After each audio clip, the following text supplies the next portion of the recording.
राष्ट्रीय स्वयं सेवक संघ के सहकार्यवाह दत्तात्रेय ने बोले में संविधान के प्रस्ताव को समाजवादी और धर्मनिरपेक्ष शब्दों के समीक्षा का आह्वान किया। इसको लेकर सर क्या कहें? खुलने दीजिए, धीरे धीरे कलई खुलने दीजिए। इन लोगों ने लोकसभा चुनाव के पहले 400 सीटें दीजिए, अब की बार 400 पार, ये नारा इसीलिए तो था। ये तो पूरे संविधान की समीक्षा करना चाहते हैं। अब ये संविधान की मूल धारणा है सोशलिज्म, सेकुलरिज्म, आप इसकी समीक्षा करना चाहते हैं। तो एक तरफ जो लोग रोज कहते हैं कि हम तो संविधान को मानते हैं, संविधान की शपथ लेते हैं, और दूसरी तरफ उन्हीं के शरण में पल रहे छोट भैये लोग रोज हिंदू राष्ट्र बनाने की घोषणा करते हैं। तो दोनों के बीच में संतुलन बनाने के लिए इस तरह के वक्तव्य देने पड़ते हैं। अभी तो ये स्थिति नहीं है। 240 सीटों पर जनता ने इनको रोक दिया। इनकी बदनीयती को भारत की जनता ने समझ लिया था, और इसीलिए इनको इस लायक भी सीटें नहीं मिली कि अपने दम पर 272 के वो मैजिक गिनती पूरी कर सकें और सरकार बना सकें।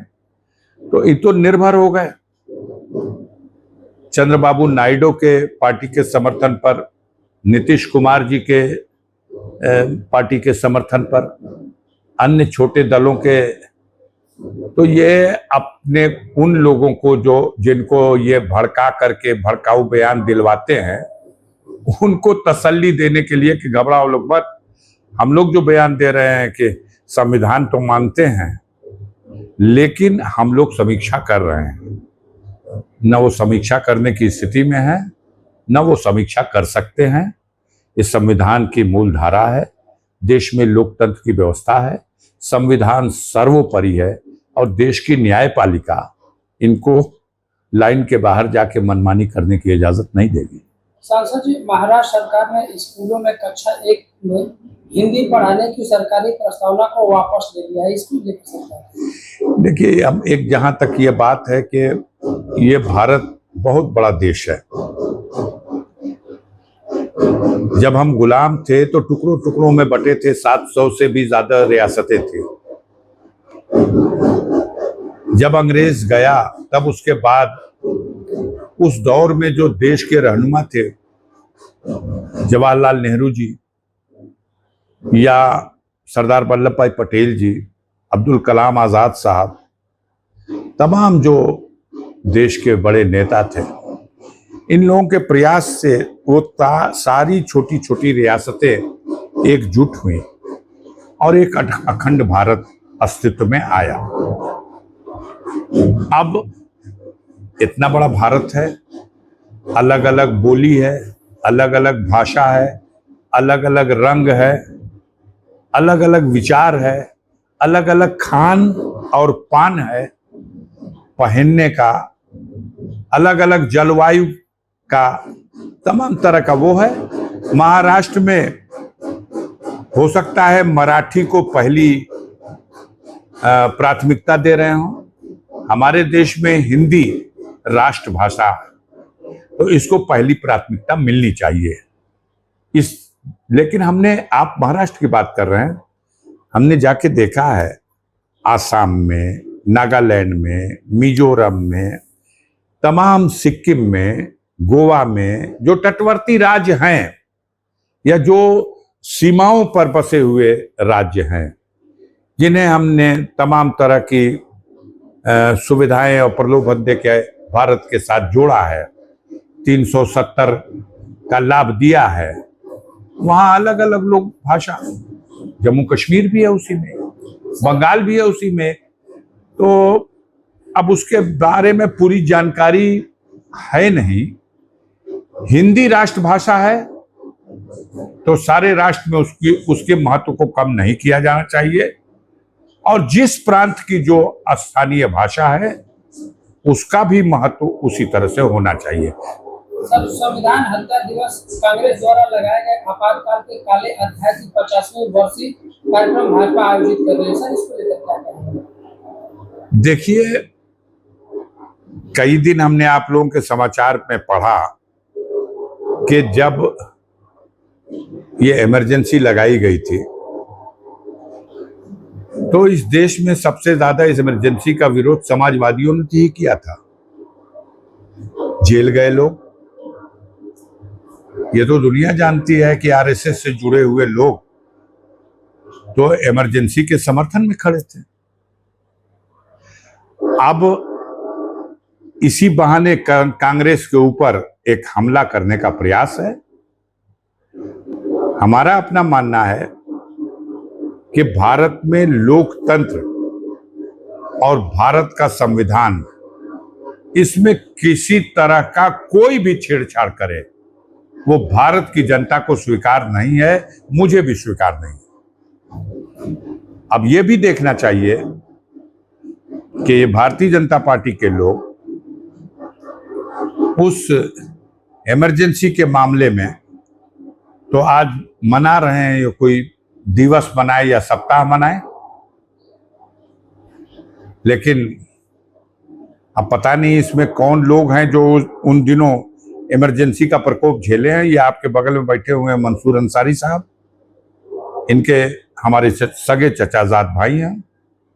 इनके सगे नाना यूसुफ अब्बासी साहब 18 महीना जेल में रहे। तो जो जेल खटे हैं वो तो बात समझ में आता है, वो लोकतंत्र सेनानी हैं। और माननीय मुलायम सिंह यादव ही एक ऐसा नेता है जिसने इन लोकतंत्र सेनानियों को सम्मानित करने के लिए उनको पहचान भी दिया, उनका सम्मान भी किया, उनको आर्थिक सहयोग भी दिया, और नहीं तो कहीं गणना नहीं थी। अब भाजपा ये घड़ियाली आंसू बहा रही है, अपने ऊपर घड़ियाली आंसू बहाए कि जिस दिन महात्मा गांधी ने करो या मरो का नारा दे दिया, अंग्रेजों भारत छोड़ो का नारा दे दिया, तब उन दिनों ये पूरी कतार जो कट्टरपंथियों की है, ये तो अपने आप को आंदोलन से अलग कर ली थी। ये तो अंग्रेजों के समर्थन में खड़े हो गए थे। कोई इतिहास बताइए पूरे देश में जहां ब्रिटिश हुकूमत के खिलाफ किसी संघर्ष में बीजेपी के लोगों ने कोई संघर्ष किया हो, कोई अपनी कुर्बानी दी हो। इनका इतिहास मिलेगा तो भगत सिंह को फांसी पर चढ़ाने के लिए गवाही देने का इतिहास मिलेगा। इनका इतिहास नहीं मिलेगा कि किसी ने फांसी का फंदा भी चूमा या कोई जेल भी गया या कोई यात्रा भी सहा। आखिरी सवाल, सावन माह में कांवड़ यात्रा शुरू होने जा रहा है, उसके पहले नेम प्लेट कंट्रोवर्सी शुरू हो गई है। सरकार अब कांवड़ यात्रा वाले रास्ते पर पड़ने वाली दुकानों और होटलों को निर्देश दिया कि सभी लोग अपने दुकान के बाहर मालिक का नाम, लाइसेंस और आईडी जरूर लिखें। चलिए, तो सरकार है जो उसके दिशा निर्देश होंगे वो अपना गाइडलाइन बनाएगी, उसका पालन होगा। जहाँ तक सावन का पवित्र महीना आने वाला है और कांवड़ यात्रा का सवाल है, तो ये जो शिव भक्त हैं वो बड़े उत्साह के साथ, आस्था के साथ जल चढ़ाने जाते हैं और उनका सम्मान होना चाहिए। अब उसमें सरकार क्या क्या करना चाहती है, जो सुविधा देने योग्य हो दे। अभी न हो कि कांवड़ यात्रा को भी, जो एक धर्म की यात्रा है, एक पुनीत कार्य की यात्रा है, एक आस्था की यात्रा है, एक भगवान भोलेनाथ शिव को जल चढ़ाने की यात्रा है, उसको कोई नफरत की यात्रा बनाने के लिए अपनी अपनी शुरू कर दिया उन्होंने। इस तरह की खुराफात की बातें, आम लोगों पर इसका कोई प्रभाव नहीं पड़ने वाला है। जो गाइडलाइन बनाएंगे उस गाइडलाइन को उनकी सरकार के जो एजेंसी है उसका पालन कराएगी। उसका कौन विरोध करेगा और क्यों विरोध करेगा? आप नाम लिखवाइए। अरे सबके जेबे में अब तो आधार कार्ड है, तो जब जेबे में आधार कार्ड है तो अपने मिष्ठान भंडार पे भी उसको लगा देने में क्या हर्ज है?